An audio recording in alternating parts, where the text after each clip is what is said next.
Seguimos en Cosa Pública 2.0 aquí en Radio Universidad de Guadalajara y vamos a enlazarnos y agradecerle enormemente a nuestro amigo y compañero Manuel Rosenthal que acepte conversar con nosotros. Estamos enlazados con él hasta Colombia. Él forma parte de esta iniciativa política que se llama Pueblos en Camino, que acompaña justamente el caminar de diversas organizaciones desde abajo, muchas de ellas campesinas e indígenas allá en Colombia y en varias partes de América Latina. Y le agradecemos que se enlace con nosotros, que acepte esta charla para conversar con él sobre el diagnóstico de lo que está ocurriendo en términos globales y en términos especialmente de América Latina con el segundo mandato de Donald Trump. Manuel, ¿cómo estás? Muy buenas tardes. Hola, buenas tardes. Un gusto estar otra vez por acá y en esta conversación que tanta falta hace. Sin lugar a dudas, Manuel. Bueno, habíamos conversado contigo hace, si mal no recuerdo, unas 3 semanas aproximadamente, apenas recién entró Donald Trump, ya está instalado en la presidencia, ya estamos viendo pues el despliegue de distintas políticas. En México en particular hay como 3 áreas digamos, de repercusiones que tienen que ver con migración, que es bastante doloroso, separación de familias, interrupción de los flujos migratorios, comercio también, seguridad, con este asunto tan delicado de declarar como organizaciones terroristas a los cárteles del crimen organizado. Y bueno, te quiero preguntar, esto es como para México, pero en términos generales para América Latina, ¿cómo estás viendo las repercusiones con este segundo mandato de Donald Trump, por ejemplo, las pretensiones injerencistas, imperialistas de tomar el control del Canal de Panamá?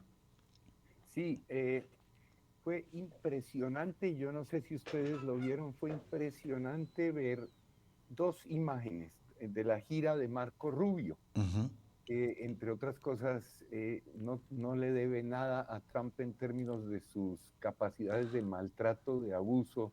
O sea, es un alter ego increíble, no un alter ego contrario, una duplicación de... Sí. Entonces, Marco Rubio, dos imágenes que yo creo que resumen esta situación. Una, en Panamá llegó arrasando con el presidente y es absolutamente vergonzosa la actitud del presidente de Panamá, que no preside nada. Es una colonia bananera que obedece lo que le manden. Es más, la única demostración de fuerza que hizo el presidente panameño fue la de perseguir, allanar, maltratar y encarcelar estudiantes que protestaron la presencia de Marco Rubio y que defendieron que el canal fuera panameño.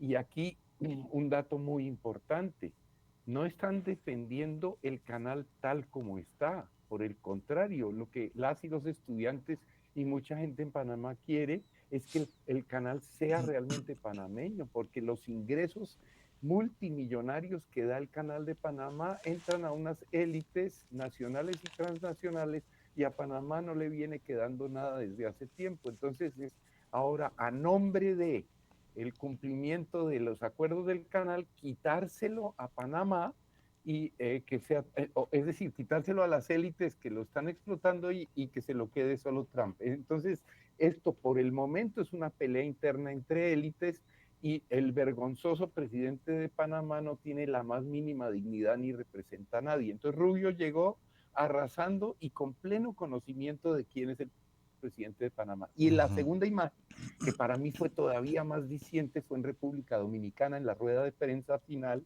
en la que un periodista le dice rápidamente a Marco Rubio, mira, estás llamando enemigos de la humanidad a 3 gobiernos, se refería a Cuba, Nicaragua y Venezuela. ¿Y cómo les vas a decir? No hay que, bájale un poco, como decimos acá. Y Rubio contestó en un acento perfectamente caribeño, diciendo, describiendo los 3 regímenes como dictaduras, citando con evidencias concretas el tipo de abusos que están cometiendo y preguntándole al periodista, ¿y cómo quieres que los llame?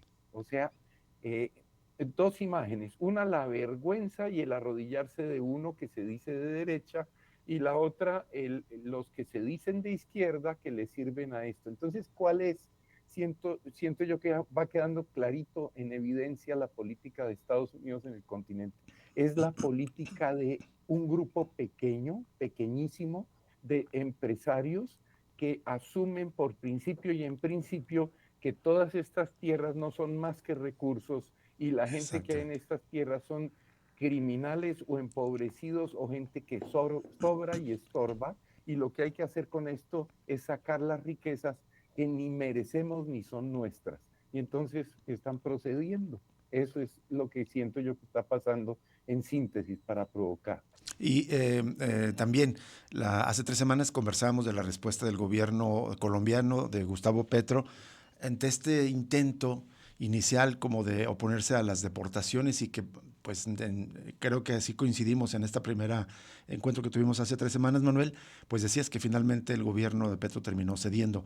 Algo semejante me parece que estamos observando en México, a pesar de la retórica soberanista y llamados a la no intervención de parte del gobierno de la presidenta Claudia Sheinbaum. Al final es tanta la dependencia de de nuestros países hacia Estados Unidos en términos comerciales, políticos, diplomáticos, militares, es decir, una supeditación prácticamente que desde los estados y desde los gobiernos me parece que nos está dando una resistencia a estos afanes imperialistas de Donald Trump. ¿Cómo estás mirando las respuestas de los Durante, gobiernos? durante siglos, lo que llamamos liberal, incluso neoliberal, diplomacia, ha sido el encubrimiento de una colonización permanente y que no ha cesado, es de una dependencia creciente. Eso empeoró obviamente con todo el neoliberalismo, pero el neoliberalismo en torno de tratados de libre comercio, que era simplemente acceder en condiciones de desventaja absoluta a recursos territorios. Es decir, a estos mercados pueden meter lo que quieran, incluso productos agrícolas más baratos de los que producimos acá, y matar de hambre al campesinado, ocupar los territorios y extraer lo que quieren. Y esa es la segunda parte, extraer lo que les dé la gana, con guantes, con la apariencia de que estamos entre gobiernos soberanos porque sentían que necesitaban esa apariencia para darse legitimidad. Lo que cambia con Trump no es la política imperial, lo que cambia con Trump es que él no necesita y no quiere tener guantes puestos ni dar la apariencia de que son estados soberanos y lo respeta. A él le gusta justamente que, y a la gente que votó por él y a sus amigos Elon Musk y todos los demás, les encanta que sea un matón, que recoja lo que sea, y lo que más le puede gustar a la gente en Estados Unidos, incluidos los latinos, que emigraron antes y que votaron por él masivamente, lo que más les gusta es simplemente lo burdo, lo agresivo, y que diga eso es nuestro y lo tomamos para nosotros y se acabó. Entonces, la presidenta Sheinbaum sigue manteniendo la retórica de los tiempos de la dignidad en el discurso y la entrega en la práctica, entre otras lo que comentábamos, la presencia de drones y de toda una estrategia militar contra México y la constante intimidación y amenaza. O sea, lo más fácil para entender estas situaciones, vamos a la escuela y al matoneo. Los grandotes y su pandilla nos dicen, o les damos el almuerzo, o les entregamos lo que quieren, o les hacemos la tarea o nos rompen. Y si se las entregamos y la hacemos, la rompen todavía. Y pueden gritar entre sus amigas y amigos que se van a defender, en la práctica lo entregan todo. Eso es lo que está pasando. Entonces la pregunta que nos queda es, ¿cómo se enfrenta el matoneo desde condiciones de debilidad y desigualdad que se enmascararon, se encubrieron y se encubren como condiciones de dignidad y colaboración, Exacto. cooperación? ¿Qué tal, Manuel? Te saluda Jesús Estrada, un gusto saludarte y escucharte. Hola, Muchísimas Jesús. gracias. Estaba revisando, Manuel, esto a partir de la declaración ya de algunos cárteles del narcotráfico de México como grupos terroristas por parte de Donald Trump, que entra en vigor mañana, pero también en la declaración viene incluido un grupo de Colombia, un grupo llamado Ejército Gaitanista de Colombia, supuestamente que, según la información, estaría trabajando con el Clan del Golfo y que pues también viene en esta designación. Quería preguntarte, Colombia pues tiene ya un largo tiempo de experiencia con estas designaciones de grupos calificados como terroristas por el gobierno de Estados Unidos. ¿Qué experiencias hay de allá de Colombia que podamos tener o debamos tener en cuenta acá en México para este nuevo capítulo que se viene? Bueno, aquí, en primer lugar, lo que estamos proponiendo que creemos que hay evidencia suficiente y que nos llama la atención que no lo hayamos reconocido como viene. Si uno mira, y México es igual, tuvimos la oportunidad de vivir en México y allí empezamos a pensarlo y reconocerlo, y en Colombia igual. El más grande de los grupos paramilitares, armados, con vínculos con el Estado, sin duda, y que se está extendiendo masivamente, es justamente las autodefensas gaisanistas de Colombia, que son el mismo clan del Golfo. Bueno, si uno mira el mapa de Colombia 2023-2024, lo que uno ve son una serie de colores y unos cambios en los colores en las zonas rurales de Colombia, todo el país. Y lo que hay en Colombia son territorios o en disputa o controlados o en donde están penetrando los grupos armados. Todos los territorios, todos, no hay uno que no. Venezuela es exactamente igual porque estos grupos funcionan allá y acá. Y eso no importa, que sea ELN, disidencias de las FARC, Clan del Golfo, no importa. La retórica del discurso son falsos, no tienen nada que ver. Se trata de control poblacional, control territorial y el establecimiento de control en los territorios. Donde baja la violencia es donde un grupo ya tiene control. Donde la violencia es más alta es donde está entrando o está en disputa el territorio. Y está en disputa, sí, claro, el narcotráfico paga la mayor parte del armamento, pero paga muchas otras cosas. Entonces, lo que está sucediendo en Colombia ya sucedió en Haití, está sucediendo en México y es el nuevo modelo mafioso terrorista que se está estableciendo, es un orden de territorios criminales autónomos. Pero es falsa la imagen que pretende presentar esto como los cárteles o los grupos rurales, porque desde hace 2 décadas, 3 décadas o más, están dentro de los estados. Los contratos públicos, las elecciones, los cargos públicos, los dineros del Estado, todo eso está vinculado a estos grupos y a mafias de élites vinculadas a narcotráfico y a otros crímenes que están articulados a eso. Es decir, el principal mecanismo de acumulación y de transferencia de capital al norte es criminal, es mafioso, y obviamente una de las líneas fundamentales es el narcotráfico. Entonces, en este contexto, entender la política Trump y demás es entender que de alguna manera debe controlarse de una parte el acceso de recursos y territorios escasos al norte, abaratar el costo del trabajo esclavizándolo, porque de lo que se trata no es de expulsar a la población ilegal, entre comillas, sino de mantenerla casi de manera gratuita para explotarla mucho más en condiciones vergonzosas y acceder de manera constante, permanente y sistemática a los recursos de este orden criminal, de estos territorios criminales que se van estableciendo. Nos falta ahí mucho análisis, pero hay que entenderlo. Venezuela, por ejemplo, nos lleva a la delantera en eso, en muchísimo, porque es el territorio venezolano se ha estructurado de esa manera a nombre de la izquierda. Manuel, te quiero pedir un favor, si podemos, si nos puedes esperar un minuto para hacer un corte de identificación de la estación y seguimos con la segunda parte de esta charla. Claro que sí. Gracias, Manuel. Gracias. Volvemos en un momento con Manuel Rosenthal hasta Colombia.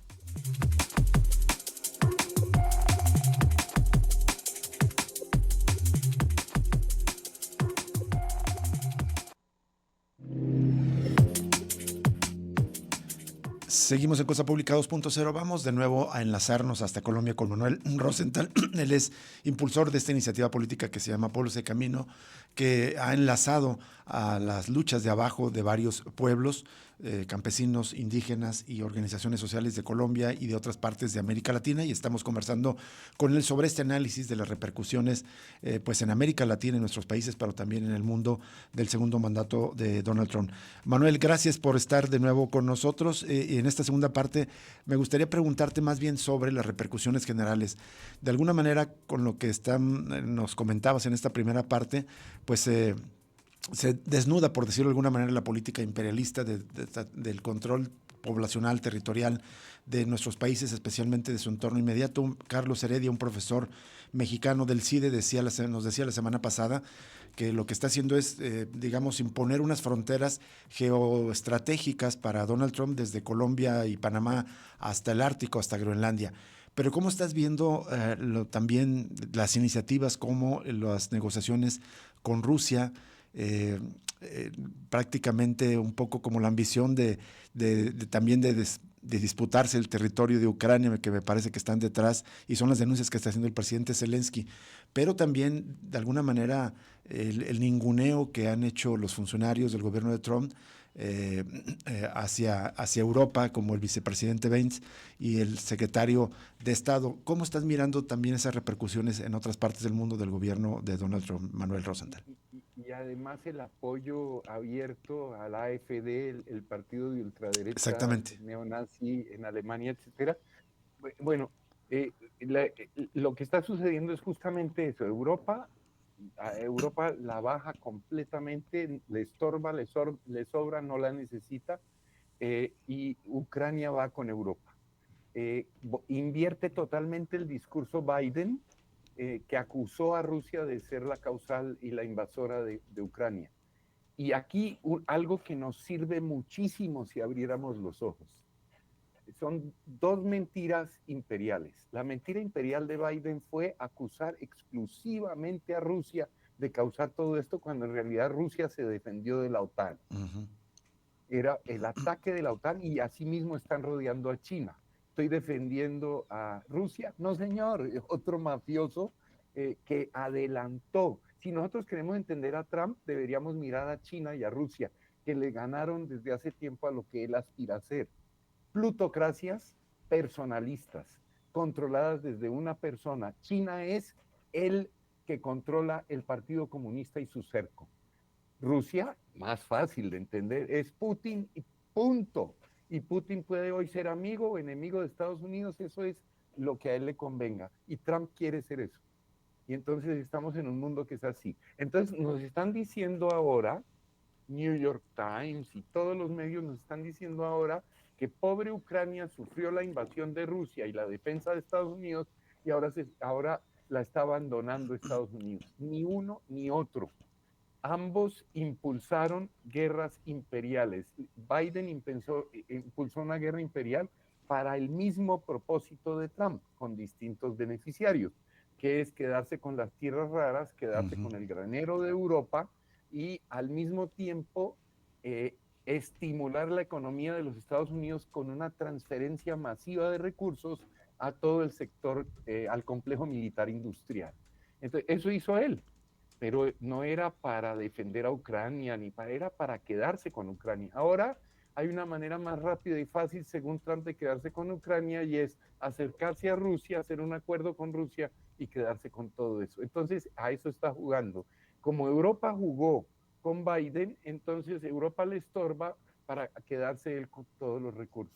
Entonces, ni uno ni otro, es abrir los ojos que no era ni uno ni otro, está jugando, y que nosotros y nosotras nos hemos metido en un juego en el que no tenemos por qué meternos. Es un juego de mentiras, de engaños para beneficiar intereses personalistas. Ahora, en el Medio Oriente es todavía más clara la imagen. Sí, sí. Lo del Medio Oriente es, la familia Trump tiene intereses, el yerno de Trump tiene intereses en Gaza, desde mucho antes del 7 de octubre y de todo el comienzo del genocidio. Entonces, ahora lo que Trump está consolidando es que este genocidio se haya cometido para él poder meter las canchas del golf, los condominios y demás, y de su familia en Gaza, y sacar a toda esa gente a que siembre en otra parte, y se les da una plata para que vivan bien, dice, y los echa de ahí. Y las movidas son esas. Entonces, bueno, al mismo tiempo ya no llama el banco este del río Jordán, ya no es Palestina, ya es Judea y Samaria. Está completamente aliado con Netanyahu. Entonces, en síntesis de lo que se trata, de lo que nos está mostrando Trump, que es, junto con otros plutócratas que pueden ser amigos o enemigos, es que esto es un asunto de algunos pocos hombres blancos en el poder que se reparten el mundo y que ellos son los estados, las potencias y controlan y tienen derecho a controlar todos los recursos en todos los territorios. Y por eso se está riendo de los presidentes de Europa, de toda Europa, si le da la gana, y por Claro. eso un día se hace amigo de uno y rompe con otro, pero me parece que eso es lo que tenemos que entender. Justamente con esto último que señalas, Manuel, para tratar de entender dónde situarnos, digamos, tratando de mirar desde abajo en una lucha anticapitalista, en una lucha en la que no, para no caer en el juego de los partidos de los estados liberales, frente a qué estamos. Digamos, hace 30 años se hablaba de la caída de la Unión Soviética, 30, 35 años, un poco más, de la caída de la Unión Soviética, del muro de Berlín, y se pregonaba, digamos, que había triunfado el capitalismo, que había triunfado Estados Unidos. Frente a qué estamos ahora, a pesar de este dominio tan avasallante que parece desplegar la política de Donald Trump, se trata como destertores de la hegemonía de Estados Unidos como potencia mundial y la realidad de un mundo multipolar, pero ¿cómo situarnos en una lucha anticapitalista en este escenario? Y bueno, yo hablo advirtiendo como todas y todos en el mundo, que es muy difícil predecir y que lo que hacemos es tratar de leer lo que viene y lo que aparece, Exactamente. y lo más aparente, pero Ajá. obviamente equivocarnos nos vamos a equivocar. Pero lo que quisiera decir es esto, ¿qué viene? Uno, estoy y estamos convencidos con otras y otros que la crisis económica, política, social, global es ya profunda y se va a profundizar mucho más. O sea, todo esto que están haciendo no puede sino desatar descontento, miseria, desesperación, y ahí se acabaron las propagandas y los argumentos y lo que sentimos muchas y muchos. Yo detesto a Trump, detesto a Putin, detesto a los estados y ahora con más razón y con más argumentos. No nos sirven. Detesto también a quienes nos hablan a nombre de izquierda y lo vienen haciendo hace 30 años y lo que hacen es mal administrar para el capital el despojo de nuestros territorios y pueblos. Entonces, viene una crisis y ya está empezando, o sea, ya marcharon casi 20 millones de personas y el 23 de febrero están citadas a la calle y todo preparándose para el 1 de mayo. Y no se olviden del 1 de mayo de 2016, los Exacto. migrantes ya marcharon y marcharon 20 millones. Entonces viene eso, creo que viene en todas partes, súmenle a eso la crisis climática y la crisis que viene está teniendo ya voces que nos están diciendo por dónde. Ayer una mujer italiana en Naciones Unidas le dijo a Trump en su cara y al mundo claramente, hay que marginar a Estados Unidos, hay que marginar a los poderosos y tenemos que levantarnos a resistir por nuestra dignidad. Leonard Peltier salió de la cárcel después de 50 años sin haber cometido un delito como indígena de Norteamérica y lo primero que dice en su declaración, no me han roto, no nos han roto, seguiremos luchando hasta ser libres. Si perdí 50 años de mi vida en esto, hasta el día que muera lo voy a hacer. Entonces, en eso estamos. El desafío es no volver a caer en la trampa de que cuando la crisis se profundice, porque ya estamos en crisis, entonces la salida es hacia adentro con los estados, los fascistas y los autoritarios, sino el desafío es tejer salidas de y desde los pueblos. Y ahí nos falta mucho. Nuestro vacío permite que haya Trumps, Mileis, Putins, etcétera. Manuel, pues completamente de acuerdo contigo. Solo una duda, porque siento que hay muchas personas que están un poco desorientadas. Por ejemplo, que se consideran antisistema y por eso apoyan a Trump, porque pues consideran que el Estado es un estorbo, pero de por medio pues tiene su simpatía por el capital. Digamos, para un posicionamiento frente a todas estas oligarquías y neofascismos, no solo es cuestión de ir más allá del Estado, sino también del propio capital. Correcto, exactamente. Eso, el tema es que, y pongámoslo en estos términos para que quede a la vista, gente como Trump, que son nuestras élites y que son en todas partes, asumen que la riqueza que existe la han creado ellas y ellos, y por lo tanto desprecian al resto de la humanidad por negros, por pobres, por mujeres, por cualquier razón, pero sobran, porque nos están haciendo el favor de permitirnos vivir para servirles. Pero obviamente cuando nos permiten vivir para servirles, la mayoría estorbamos y sobramos. Entonces esa es su postura, es de desprecio y de odio, sobramos. Trump lo manifiesta y lo representa abiertamente, lo mismo que muchos otros. Y de izquierda también. Y del otro lado, la otra cara es que esta gente explota nuestro cansancio, nuestra desesperación con la corrupción, con las mentiras, con los grandes discursos de izquierdas, derechas, etcétera, o a nombre de izquierdas, derechas y todo, y estamos hartos de los estados, pero entonces ellos orientan ese hartazgo hacia que en realidad no estamos hartos de los estados, sino que estamos hartos de esos otros, de los burócratas, etcétera, pero no de nosotros, los matones que vamos a entrar y poner orden y ser eficientes. Entonces caemos en la trampa. Entonces, una vez más, y esto sí que sucedió en la Alemania nazi, y no es para compararlos, una vez más lo que están haciendo es decirnos, salvar la humanidad la salvamos los pocos, los ricos, los que generamos riquezas.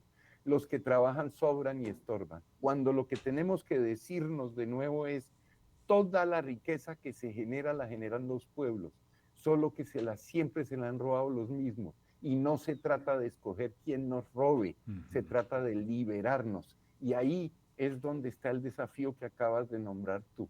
Ni estados ni élites, nadie nos salva. La vieja frase, solo el pueblo salva al pueblo, pero el pueblo, hasta hoy podemos decir con pleno conocimiento, reconocimiento y autocrítica, el pueblo es capturable, el pueblo es manipulable. Sí, lo estamos viendo, me parece, en México, ¿no? Con este supuesto gobierno progresista y otras experiencias que hemos tenido con el progresismo en América Latina. Hablabas hace rato, Manuel, como de los vacíos justamente en esta política desde abajo, de tejernos. Estamos en un periodo de reflujo, por decirlo de alguna manera, en la organización de los movimientos de abajo comparado con, no sé, hace 20 años que había intensas movilizaciones en las cumbres, había, por decirlo de alguna manera, una multiplicidad de movimientos antisistémicos. ¿En este momento está debilitado este movimiento antisistémico? Sí, totalmente debilitado y justamente creo que es por lo que mencionaba Jesús en ambas caras de la misma moneda. Y es que o nos captura lo político electoral, los levantamientos populares en América Latina, los gigantescos de Chile, los del Ecuador, los de Colombia, fueron movimientos de hartazgo con el Estado, con el establecimiento, con la política y caímos en lo político electoral. Entonces, o caemos en lo político electoral o caemos en los Milei, en los Bukeles, en los Trump, en los Putin, populistas, plutócratas, autoritarios que nos van a resolver todo. Entonces, es un amor y una fe en el patriarcado y nuestros movimientos sociales y los liderazgos de los movimientos sociales más fuertes de este continente han replicado desafortunadamente en la mayoría de los casos esa misma lógica. Quieren estar adentro, quieren mandar, quieren ser ministros o como ministros, presidentes o como presidentes. Tenemos el Estado y la plutocracia aquí adentro, cuando de lo que se trata y donde se ve esto más claro es en el patriarcado, en el afán de dominar y someter. Entonces, romper con eso y no estar en la otra cara de esa moneda es lo que nos desafía, pero aprendimos a girar en torno del poder, cuando tenemos que girar en torno de los pueblos. Y pensamos incluso que es imposible liberarnos de los estados. Creo que por ahí está el desafío. Claro. Y sí, la cosa es menos complicada de lo que creemos. Hay miles y miles de ejemplos de procesos autonómicos, aún en contextos de guerras totales, que han logrado salir adelante, y si están debilitados o en riesgo es porque la solidaridad ha sido de discurso y no de hacer nuestros propios planes en nuestros territorios a nuestra manera. Así es, Creo Manuel. que ahí nos falta. Nos falta. Pues si te parece, en una siguiente charla tratamos de ahondar justamente sobre esas experiencias para mirar, para darnos cuenta, conocer que sí hay otras experiencias que están caminando en este sentido. Muchísimas gracias por esta gran charla, estimado Manuel Rosenthal, y seguimos en contacto. Te mandamos un abrazo hasta Colombia. Gracias por este espacio y gracias por ustedes por lo que hacen. Un abrazo. Al contrario, igualmente, Gracias. Manuel Rosenthal. Muchísimas gracias por esta conversación. Vamos a una pausa y volvemos para cerrar Cosa Pública 2.0.